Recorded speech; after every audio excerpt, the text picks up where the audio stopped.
Happy birthday.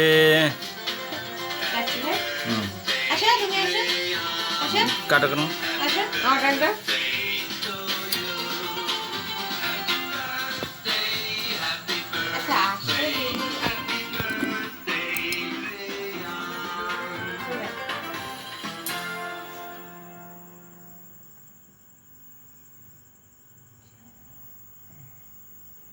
এটা গান দিয়ে দেবো, তোমার শুধু ভিডিও করে গান পরে ঢুকিয়ে দেবো নাকি?